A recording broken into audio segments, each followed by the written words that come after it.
स्वागत है आप सभी लोगों का हमारे YouTube channel star GS hub में। हम लोग अपने इस चैनल के माध्यम से मध्यकालीन इतिहास विषय पर बातचीत कर रहे थे और मध्यकालीन इतिहास विषय में जो हम लोगों का टॉपिक चलने वाला है वो टॉपिक है सूर साम्राज्य, जो 1540 से लेकर के 1555 तक मुगलों की सत्ता को हटा करके बीच में शासन किया था। इस मुद्दे पे हम लोग बातचीत करने वाले हैं। इसके पहले जो मैंने अपना क्लास दिया था उसमें हमने बाबर के बाद हुमायूं की बातों को पढ़ाया था और हुमायूं की शासनकाल जब चलती है उसी समय बीच में दोबारा भारत पे अफगान शासक को स्थापना देखा जाता है, जो शेरखा के नेतृत्व में होता है, यानी कि शेर शाह सूरी के नेतृत्व में किया जाता है सूर साम्राज्य।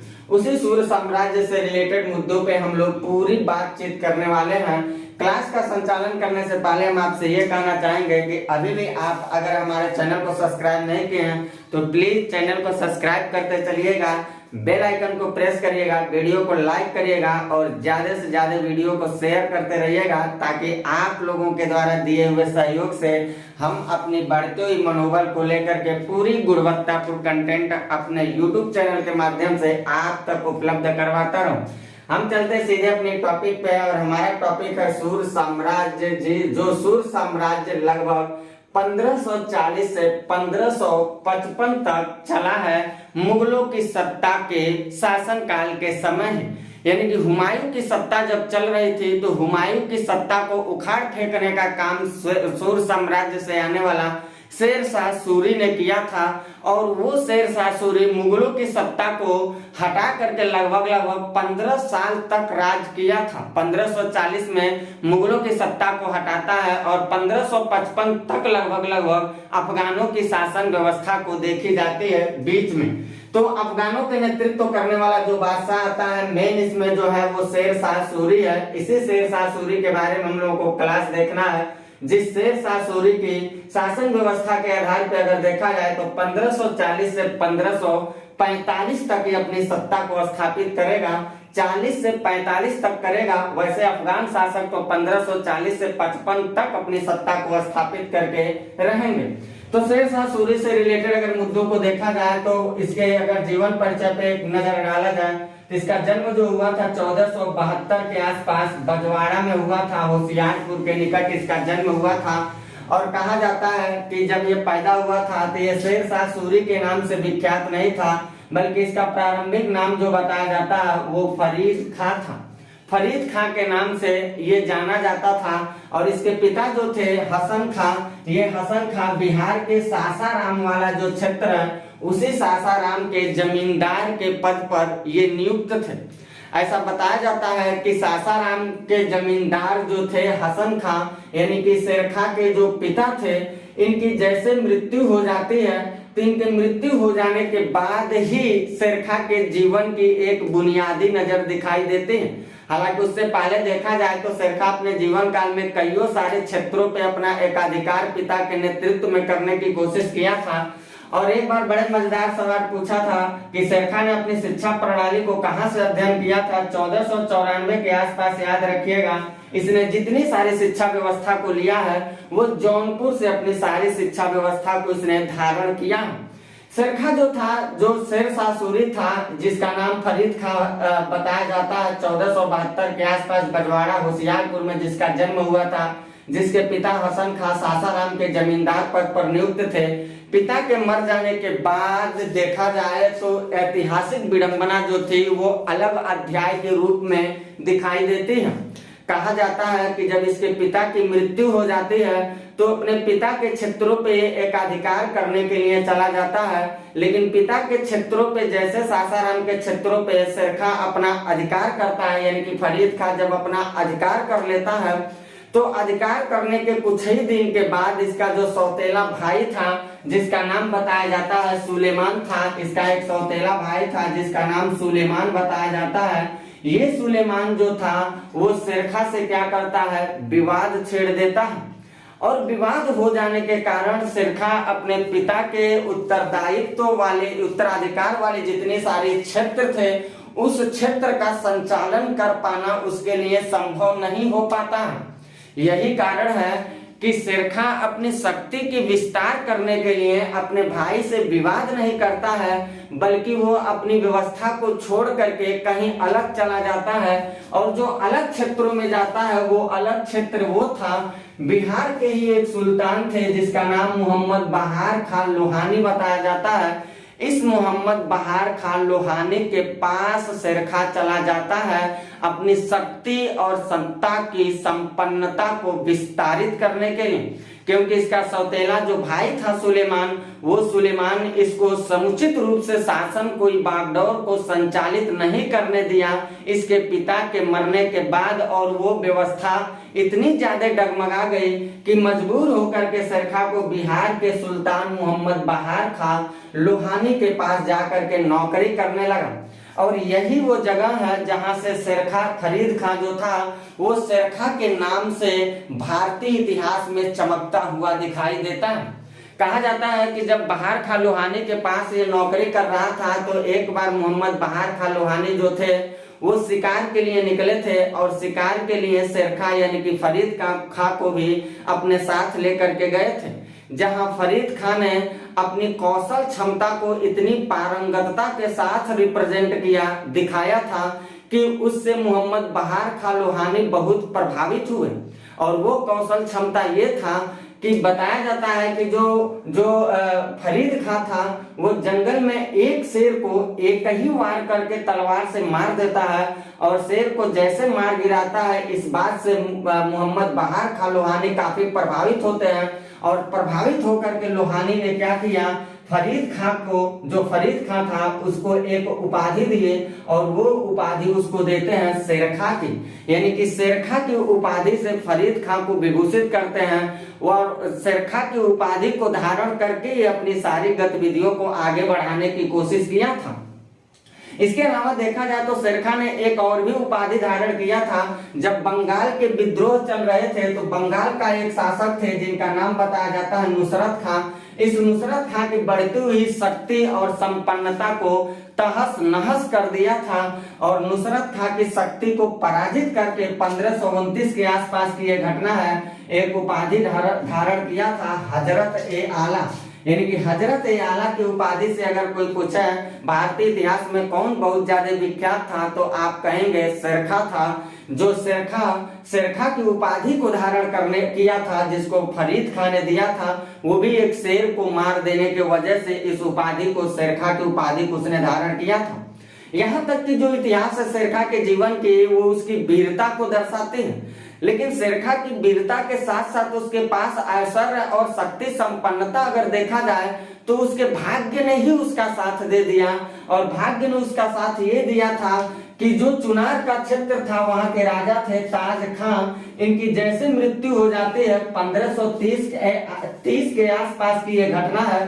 ताज खान की मृत्यु जैसे हो जाती है उनकी विधवा जो पत्नी थी जिसका नाम लाड मलिका बताया जाता है, इसी लाड मलिका के साथ शेरखा ने क्या किया, अपना विवाह कर लिया। और विवाह कर लेने के बाद जो चुनार का क्षेत्र था, जिस चुनार के राजा थे ताज खान, जिनके मर जाने के बाद 1530 के आसपास उनकी विधवा पत्नी लाड मलिका से शेरखा ने वैवाहिक संबंध स्थापित करके इस चुनार पे क्या करता है, अपना अधिकार कर लेता है।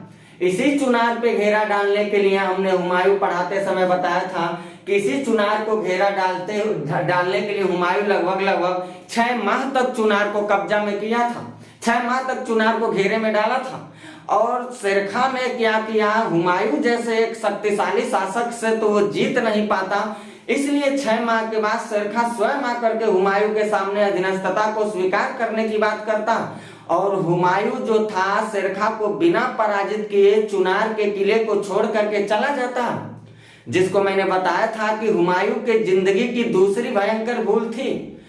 और शेरखा जो था चुनार पे जा करके अपना अधिकार किया और यहीं से अपनी धीरे धीरे शक्ति को क्या किया, विस्तारित करने लगा। और शक्ति को इतना ज्यादा विस्तारित कर लिया कि मुगलों की सत्ता को संचालित करने वाला बादशाह हुमायूं से सीधे पंगा ले लिया। और हुमायूं से पंगा ही नहीं लिया बल्कि हुमायूं की जिंदगी को बर्बाद कर दिया, उसको घुमक्कड़ और वो निर्वासीन जिंदगी जीने के लिए मजबूर कर दिया था। जब उसने बीलग्राम के युद्ध में हुमायूं को इतनी बुरी तरीके से पराजित कर दिया कि 15 साल तक हुमायूं घुमक्कड़ जिंदगी बिताने के लिए मजबूर हो गया था। मैंने हुमायूं पढ़ाते समय ये सारी बात आपको बताया था।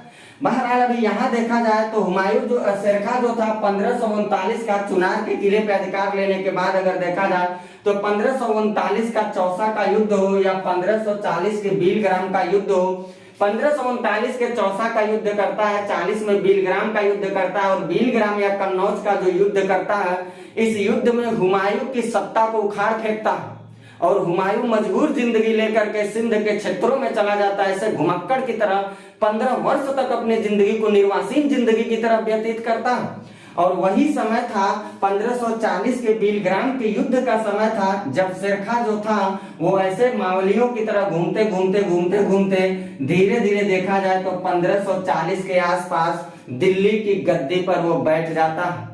और दिल्ली की गद्दी पर वो बैठता है। ये दिल्ली की गद्दी पे बैठा, यहाँ बाबर का एक बात भी आता है। जब बाबर अपना चंदेरी का युद्ध कर रहा था, जब बाबर चंदेरी का युद्ध कर रहा था तो बताया जाता है कि चंदेरी के युद्ध के समय बाबर से पंगा लेने के लिए शेरखा भी गया था। और शेरखा की बहादुरी को देख करके बाबर ने हुमायूं को सख्त निर्देश दिया था कि शेरखा के राजत्व ललाट पे मुझे राजत्व तो दिखाई देता है, साम्राज्य को तहस नहस करने वाला दिखाई देता है। इसलिए हुमायूं को उसने हिदायत दिया था कि बेटा जीवन में पंगा लेना, अगर शेरखा से कभी पंगा मत लेना, क्योंकि शेरखा के ललाट पे मुझे राजत्व तो दिखाई देता। लेकिन हुमायूं इस बात को स्वीकार कहाँ किया, और स्वीकार न करने का कारण ही था कि हुमायूं को अपने साम्राज्य को खो देना पड़ा। कहा जाता है कि शेरखा जो था उसने एक कथन जारी किया था उस युद्ध के दौरान कि अगर भाग्य मेरी सहायता की और सौभाग्य मेरा मित्र रहा तो मैं मुगलों को एकदम सरलता के साथ भारत से बाहर निकाल फेंकूंगा। और अक्षरशः ये बात सिद्ध साबित हो गया। जब बीलग्राम का युद्ध हुमायूं के साथ करता है शेरखा, तो बीलग्राम के युद्ध के बाद हुमायूं की सत्ता को ऐसा तहस नहस कर देता है कि मुगलों की सत्ता 15 वर्ष तक ऐसे निर्वासीन हो चुकी थी। यानी कि देखा जाए तो जो शेरखा ने अपना स्टेटमेंट जारी किया था कि अगर भाग्य ने मेरी सहायता की और सौभाग्य मेरा मित्र रहा तो मैं मुगलों को सरलता के साथ भारत से उखाड़ फेंकूंगा, निसंदेह इस काम को करने में शेरखा ने तनिक सा टाइम नहीं लगाया। और बीलग्राम युद्ध के बाद शेरखा बन जाता है दिल्ली का राजा। और दिल्ली के राजा बन जाने के बाद शेरखा अपना साम्राज्य का विस्तार करता है। और साम्राज्य के विस्तार में देखा जाए तो उसने उत्तर में हिमालय तक अपनी सत्ता लेके जाता है, दक्षिण के क्षेत्रों में झारखंड की पहाड़ी और बंगाल की खाड़ी तक पहुंचा देता है, पूर्व के क्षेत्रों में देखा जाए तो असम की पहाड़ी यानी चटगांव वाले क्षेत्रों तक अपनी सत्ता का विस्तार कर देता है। और पश्चिम में अगर देखा जाए तो कन्नौज यानी यूपी जैसे क्षेत्रों तक अपनी सत्ता का विस्तार कर लेता है। इस प्रकार देखा जाए तो शेरखा जो अपने भाई से विवाद करने में डर रहा था, जिसके पास ताकत नहीं थी, वो शेरखा जो चुनार के किले को घेरा हुमायूं ने डाला था तो अधीनता को स्वीकार कर लिया, वही शेरखा अपनी ताकत और अपनी शक्ति का विस्तार दिखाते हुए इतने बड़े साम्राज्य का बादशाह बन के सामने दिखाई देता है। उत्तर पश्चिमी शेरखा जब शासन कर रहा था तो शेरखा के शासन के दौरान एक बहुत ज्यादा विद्रोह का सामना तो वैसे बहुतों सारे चल रहे थे, लेकिन उन विद्रोहों में देखा जाए तो खोखर जाति का जो विद्रोह था, ये बहुत ही खोखर जाति खुराफाती विद्रोह किया करते थे। तो शेरखा ने अपने उत्तरी पश्चिमी प्रांत जो उसके थे, जो सीमा थी उत्तर पश्चिम क्षेत्र से लगने वाली, उस सीमा को सुरक्षित रखने के लिए वहीं पे एक किला बनवा दिया, जिस किला को कहा जाता है रोहतासगढ़ किला का उसने निर्माण करवाया था। इस किला का निर्माण इसलिए करवाया था ताकि वो खोखरो जाति से बच सके, क्योंकि खोखरो जाति का डर कहीं न कहीं इतने बड़े विजेता शेरखा के अंदर भी आ गया था। और ये शेरखा जो था रोहतासगढ़ किले का निर्माण करवाया और रोहतासगढ़ किले का निर्माण करवा के अपने साम्राज्य को सुरक्षित समझने लगा। और उसके बाद वो सत्ता को विस्तारित और करने के लिए तमाम सारे क्षेत्रों के विद्रोहों का दमन किया और साथ ही साथ कई सारे राजाओं को अपदस्थ करने के लिए पूरी ताकत झोंक दिया था। और निसंदेह इसमें कोई दो राय नहीं है कि शेर खान ने जो अपनी अभियान को जारी किया था, उस अभियान में बहुत ही सरलता के साथ उसने सफलता को हासिल किया था।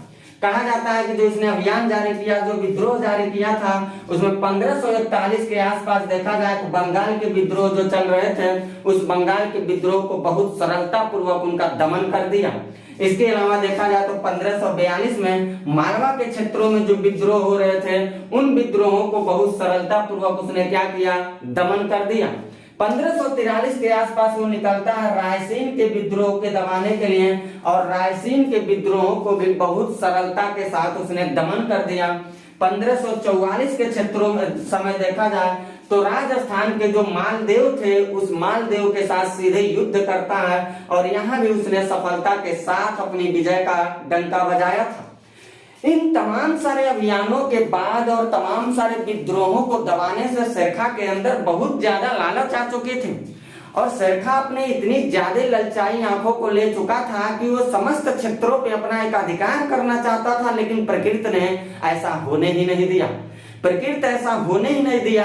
प्रकृति ने शेरखा के साथ ही कुछ ऐसा कर दिया कि शेरखा जैसे एक कमजोर आदमी जो विजेता बन करके साम्राज्य का विस्तार करने की नीति इतनी ज्यादा फैलाने की कोशिश किया कि प्रकृति ने क्या किया, उसकी जिंदगी को ही अपने गोद में ले लिया। जीवन काल के देखा जाए 1541 का विद्रोह हो या 42 का हो, 43 का हो, 44 का हो, इन तमाम सारे, इसके अलावा भी बहुत सारे विद्रोह उसने किया था। तमाम सारे विद्रोहों का उसने दमन किया, तमाम सारे अभियानों में उसने सफलता हासिल किया। लेकिन जब 1545 के आसपास वो चलता है कालिंजर अभियान के समय, कालिंजर अभियान पे चलता है, बुंदेलखंड के क्षेत्रों पे जब कालिंजर के किला पे वो अभियान करने के लिए चलता है, जिस कालिंजर के शासक के रूप में नाम बताया जाता है कीरत सिंह शासक थे कालिंजर के। और ये कीरत सिंह जो थे, शेरखा ने कहा था कि रीवा के जो राजा थे, रीवा क्षेत्र के एक राजा थे जिनका नाम बताया जाता है राजा बीरभान बघेल, उनका नाम बताया जाता है। राजा बीरभान बघेल को कालिंजर के शासक जो कीरत सिंह थे वो अपने पास शरण दे दिए थे। शेरखा ने बघेल राजा को शरण न देने के लिए कीरत सिंह से ऐसा अनुरोध किया कि वो बघेल राजा को शरण न दें, लेकिन कीरत सिंह ने इस बात को नजरअंदाज कर दिया। यही कारण है कि शेरखा ने 1545 के आसपास कालिंजर का अभियान जारी कर दिया था। कालिंजर अभियान जारी करने के पीछे कारण बस यही था, सबसे बड़ा कारण यही था कि रीवा के जो शासक थे राजा बघेल जो थे, राजा बीरभान बघेल, उनको शरण दे दिए थे कीरत सिंह। और इस बात से शेरखा को बहुत दुख हुआ और दुख में आकर ही उसने कालिंजर पे अपना अभियान जारी किया। और जब कालिंजर पे उसने अभियान जारी किया तो लगभग बताया जाता है 6 माह तक कालिंजर पर ताबड़तोड़ उसने गोला फेंकवाया था। 6 माह तक कालिंजर को एकदम रौद डाला था, लेकिन प्रकृति की लीला ऐसी थी कि शेरखा ने एक गोला बम का ऐसा फेंका जो दीवार से ही टकरा करके शेरखा के ऊपर आके गिर गया और उसी बम के गोले से शेरखा की मृत्यु हो जाती है। यानी कि वो शेरखा जिसका जन्म 1472 में हो रहा है, जो भाई से डर जा रहा है, जो चुनार के किला हुमायूं कर रहा है उससे डर जा रहा है, वो शेरखा जो 1540 के बीलग्राम युद्ध में मुगलों की सत्ता को रोड पे ला देता है, वही शेरखा जिसने 1541 से 44 तक तमाम सारे विद्रोहों का ताबड़तोड़ दमन करता है, उस शेरखा का 1545 में कालिंजर के शासक कीरत सिंह के खिलाफ विद्रोह जब जारी करता है तो उसी विद्रोह के दौरान 6 माह तक कालिंजर को घेरे रखा और 6 माह कालिंजर को घेरने के बाद उसने ताबड़तोड़ गोला फेंकवाता रहा, कालिंजर को तहस नहस कर दिया था। लेकिन एक बम का गोला दीवार से टकरा के शेरखा के ऊपर गिर जाने की वजह से शेरखा की मृत्यु हो जाती है। शेरखा की मृत्यु 1545 के आसपास, यानी कि जब कालिंजर का अभियान कर रहा था उसी समय इसकी मृत्यु हो जाती है। और इसके मर जाने के बाद सासाराम जो बिहार में है वहीं पे इसका मकबरा बनवा दिया गया। कहा जाता है कि इतिहासकार आते हैं, उस इतिहासकार का नाम बताया जाता है कानूनगो। ये इतिहासकार कानूनगो कहते हैं कि भारत की धरती पे एक महान राजनीतिज्ञ और एक सैनिक जो था उसका अंत हो गया, जिसने अपने जीवन के विजय और लोकहितकारी कार्यों में अपना सब कुछ न्यौछावर कर रखा था।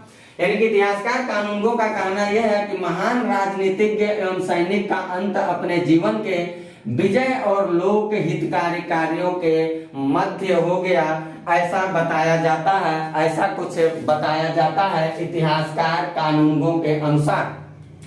शेरखा अपने शासनकाल के दौरान देखा जाए तो 1472 से मैंने इसकी कहानी को उठाया, 1540 में दिल्ली का राजा बन रहा है और 1545 में जाके मर जा रहा है। तो 40 से 45 के बीच में बहुत लोकहित काम किया था। तभी ये इतिहासकार कहते हैं कि एक राजनीतिज्ञ भी था और एक सैनिक के रूप में भी था, और ये इसने विजय के साथ साथ लोकहितकारी कार्य भी करता था। तो इसने कौन कौन सा ऐसा कार्य किया है, जरा उसको एक नजर डाला जाए तो शेरशाह सूरी के कार्यों को अगर देखा जाए तो सबसे ज्यादा पूछे जाने वाला शुद्ध सोने, चांदी और तांबे के सिक्के को चलाने का श्रेय अगर देखा जाए अफगानों में, द्वितीय अफगान जो सत्ता की स्थापना करने वाला शेरखा था, यही था जिसने शुद्ध सोने, चांदी और तांबे के सिक्के का प्रचलन किया।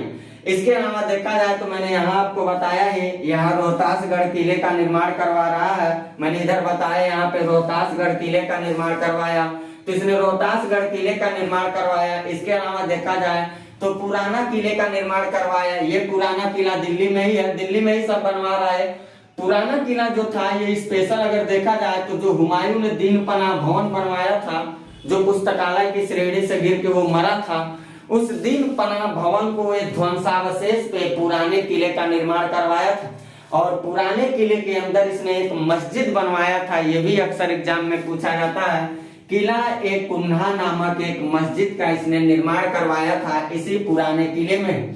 इसके अलावा देखा जाए तो 32 अंकों वाली इसने गज सिकंदरी लाया था, जो भूमि को मापने के लिए अंक पैमाइश लेकर के आया था। साथ ही साथ देखा जाए तो भू राजस्व जो वसूलता था वो उपज का 1/3 भाग ये वसूलता था, उपज का 1/3 भाग वसूलता था भू राजस्व के रूप में। इसके अलावा देखा जाए शेरखा के कार्यों में तो शेरखा वो शासक था जिसने एक व्यवस्था चलाया था किसानों के हित के लिए, और वो व्यवस्था था पट्टा और कबूलियत प्रथा था। ये पट्टा क्या था और कबूलियत प्रथा क्या था, तो सरकार की तरफ से किसानों को पट्टा दिया जाता था, यानी कि जिस साल पट्टा दिया जाता था उस साल के लगान उसमें निश्चित कर दिए जाते थे कि इस बार किसान कितना रुपया कर देंगे। ये बात तय करके राजा पहले ही दे देता था, यानी शेरखा पहले ही दे देता था। तो जो तय करके देता था कि इस साल किसानों को कितना रुपया टैक्स देना है, वो जो देता था उसी को पट्टा कहा जाता था। और किसान उसको जब स्वीकार करते थे तो उसको कहा जाता था कबूलियत। तो पट्टा और कबूलियत प्रथा जो लाया था, चलाने का श्रेय जो जाता है वो शेरशाह सूरी को ही जाता है। इसके अलावा देखा जाए तो अलाउद्दीन खिलजी से इसने सीखा था दाग प्रणाली और चेहरा प्रथा, यानी कि घोड़े को दागने का काम, हुलिया लिखने का काम जो था वो व्यवस्था यही लेके आया था। यानी कि अच्छे नस्ल के घोड़े रखे ना, घोड़ा दागने का मतलब उसको गोली मारना नहीं है। मैंने अलाउद्दीन पढ़ाते समय भी मैंने बताया था, यहाँ घोड़े दागने का मतलब जो है वो गोली मारने से नहीं है, बल्कि घोड़े के ऊपर मोहर लगाया जाता था। इसलिए मोहर लगाया जाता था क्योंकि जो सेनाएं होती थी वो राजा से घोड़े के दाम का पैसा ले लेती थी। युद्ध में घोड़ा जितनी आसानी से युद्ध कर सकता है उतनी आसानी से खच्चर नहीं युद्ध कर सकता। तो राजा से घोड़े के नाम पे पैसा ले लिए जाते थे और सेनाएं क्या करते थे, घोड़े के 2-4 घोड़े में 10-20 खच्चर घुसा देते थे और वो खच्चर भी युद्ध में भागीदारी लेते थे, जो विजय के लिए बहुत सटीक नहीं माने जाते। इसलिए घोड़े को दागने मतलब घोड़े के ऊपर मोहर मारने वाली व्यवस्था आ गई कि मोहर मारिए किसके पास कितने घोड़े हैं, ताकि कोई यहाँ भ्रष्टाचार को बढ़ावा ना दे पाए। इस प्रणाली को अलाउद्दीन खिलजी ने लेके आया था। मैंने खिलजी पढ़ाते समय बताया था, उसी खिलजी से सीख करके शेरशाह सूरी ने दाग प्रणाली और चेहरा प्रथा, हुलिया लिखने की व्यवस्था को लेके आया था। इसके अलावा शेरखा के काम को देखा जाए तो इसने एक रोड का निर्माण करवाया था, ग्रैंड ट्रंक रोड का निर्माण इसने करवाया था। जो ग्रैंड ट्रंक रोड देखा जाए तो बंगाल से ये शुरू होता था, बंगाल से शुरू होता था और सिंध तक जाता था। यानी कि बंगाल के सोनार गांव से लेकर के सिंध के पेशावर तक ये रोड का निर्माण करवाया था, ग्रैंड ट्रंक रोड का निर्माण करवाया था। साथ ही साथ शेरशाह अपने कार्यों में ये भी कार्य किया था, जो पाटलिपुत्र की स्थापना उदयन ने किया था, जो पाटलिपुत्र को पहली बार उदयन ने स्थापित किया था, वो पाटलिपुत्र धीरे धीरे तमाम सारे शासकों के समय चलता रहा। ये मौर्य साम्राज्य मैंने पढ़ाया था, तो मौर्य साम्राज्य पढ़ाते समय बताया था इतने विशाल साम्राज्य की राजधानी ही पाटलिपुत्र थे। इस पाटलिपुत्र को पटना के नाम से इसने घोषित किया था। पटना जो नाम पड़ा वो शेरशाह सूरी ने ही दिया, यानी पाटलिपुत्र को पटना के नाम से इसने स्थापित किया। साथ ही साथ देखा जाए तो डाक व्यवस्था का प्रारंभ इसने किया था, इसी के समय हुआ था। लेकिन ये नहीं, इसी का एक वित्त मंत्री था जिसका नाम टोडरमल बताया जाता है। यही टोडरमल जो था डाक व्यवस्था को प्रचलन में लाया था, यानी कि शेरशाह सूरी के समय डाक व्यवस्था भी प्रचलन में था। जिस समय शेरशाह सूरी शासन कर रहा था, ये भी आपको याद रखना सवाल के नजर से, उसी समय के काल के दौरान देखा जाए तो एक महान कवि के रूप में बहुत विख्यात थे, जिनका नाम मलिक मोहम्मद जायसी बताया जाता है, जिन्होंने एक रचना भी किया था, पद्मावत ग्रंथ की इन्होंने रचना भी किया था। तो जो मलिक मोहम्मद जायसी थे वो शेरशाह सूरी के ही शासन काल के दौरान देखे जाते हैं। इसी के काल के संबद्ध वो थे, मिलते जुलते समय दिखाई देते हैं। शेरशाह सूरी के जीवन काल, तो शेरशाह सूरी जब अपने अभियान को छेड़ रहा था तो अभियान के दौरान उसने एक और अभियान जारी किया था। जब वो अभियान कर रहा था मारवाड़ क्षेत्रों पे जब अभियान कर रहा था तो मारवाड़ के राजपूत जो शासक थे, यहाँ मैंने लिखा नहीं, यहाँ आप लिख लीजिएगा, मारवाड़ जो क्षेत्र था वहां के जो राजपूत शासक थे ये अपनी बहुत ज्यादा शक्ति और संपन्नता को दिखा रखे थे। मारवाड़ क्षेत्रों के लिए शेरखा भी निकला था युद्ध के लिए, लेकिन शेरखा राजपूतों की शक्ति को देख करके उसके मुंह से एकाएक ये शब्द निकल गया कि मात्र एक मुट्ठी बाजरे के चक्कर में मैंने अपने पूरे साम्राज्य को खो दिया होता। यानी कि शेरखा ने कहा कि अगर हम मारवाड़ के क्षेत्रों पे युद्ध करने के लिए गए होते तो एक छोटी सी शक्ति को पाने के चक्कर में शायद मैं अपने साम्राज्य को खो दिया होता। इसका मतलब ये हुआ कि मारवाड़ के जो राजपूत शासक थे वो इतनी शक्ति को दिखा दिए थे कि शेरखा के मुंह से एकाएक ये शब्द निकल जाता। शेरखा के शासनकाल के दौरान देखा जाए तो कई सारे डिपार्टमेंट भी थे। दीवाने नजारत था जो लगान लेता था और वित्त संबंधित काम करता था, और इसका जो मुखिया आदमी था, जो प्रधान व्यक्ति था, वो वजीर कहलाता था। फिर दीवाने अर्ज था जो सैनिक डिपार्टमेंट था, जिसका मुखिया जो होता था वो आरिज कहलाता था। फिर एक विभाग उसने रखा था दीवाने इंसाफ सचिवालय की तरह ये होता था, और इसका हेड ऑफ डिपार्टमेंट जो होता था वो दबीर कहलाता था, दबीर। फिर एक था दीवान ए रिसालत जो धार्मिक मामलों से संबंधित कामकाज करता था, और इसका मुखिया जो होता था वो सद्र कहलाता था।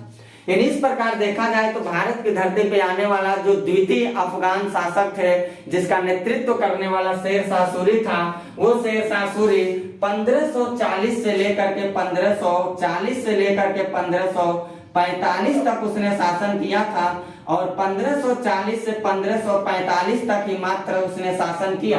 लेकिन मैंने यहाँ लिखा है अफगान शासक जो थे ऊपर, ये अफगान शासक चले हैं 1540 से 1555 तक। तो 45 से 55 तक का जो समय था, 45 से जो 55 तक का 10 साल का समय था, शेरखा के मर जाने के बाद उसके उत्तराधिकारी के रूप में आए, इस्लाम शाह वगैरह करके उपाधि धारण करके उत्तराधिकारी के रूप में ऐसे चलते आए। लेकिन कोई ऐसा शक्तिशाली शासक नहीं था, और उसी समय की घटना है शेरखा के मरने के बाद जब उसके उत्तराधिकारियों का शासनकाल चल रहा था, उसी समय की घटना है कि हुमायूं जो बीलग्राम युद्ध के बाद घुमक्कड़ जिंदगी सिंध में बिता रहा था, वहां पे उसने जाकर के अपनी शादी विवाह भी कर लिया, हमीदा बानो बेगम के साथ उसने कर लिया। मीर बाबा दोस्त की वो पुत्री थी, उनसे अपना शादी कर लिया। शादी करने के बाद अकबर एक निकाय भी किया, और निकाय करने के बाद एक लड़के का जन्म भी होता है जिसका नाम अकबर बताया जाता है। तो अकबर के जन्म के बाद फिर हुमायूं एक बार दोबारा चलता है मुगल सत्ता की स्थापना को स्थापित करने के उद्देश्य को लेके अफगानों से पंगा लेने के लिए। मैंने आपको हुमायूं पढ़ाते समय बताया था कि अफगानों से पंगा लेने के लिए हुमायूं अपने 15 साल के घुमक्कड़ जिंदगी के बाद फिर एक बार आता है और वो मछुआरा का युद्ध करता है, सरहिंद का युद्ध करता है 1555 में। और सरहिंद के युद्ध के बाद तो अफगानों की सत्ता को उखाड़ फेंकता है और 1555 में दोबारा हुमायूं दिल्ली की गद्दी पे बैठता है। लेकिन हुमायूं दोबारा जैसे दिल्ली की गद्दी पे बैठता है, उसके नसीब में शासन करना था नहीं। 1556 में मैंने हुमायूं पढ़ाते समय बताया था कि दीन पनाह भवन की सीढ़ी से गिर के उसकी मृत्यु हो जाती है। वहीं हुमायूं की पूरी इतिहास की जो गाथा थी वो समाप्त हो जाती है। तो मेरा ये बीच में बताने का केवल ये इंटेंशन था, क्योंकि बीच में 15 साल के लिए देखा जाए, 1540 के भीलग्राम युद्ध से लेकर के 55 तक अगर देखा जाए तो बीच में हुमायूं नहीं था। हुमायूं का शासनकाल जो हम लोग पढ़ते हैं 1530 से लेकर के 1556 तक जो हुमायूं का शासनकाल पढ़ते हैं, इस 1530 से 56 के बीच में 40 से 55 के बीच की जो अवधि थी वो हुमायूं ने ही राज किया था, बल्कि सूर साम्राज्य से आने वाला शासक मेन शेर शाह सूरी ने राज किया और उसके उत्तराधिकारियों ने राज किया था।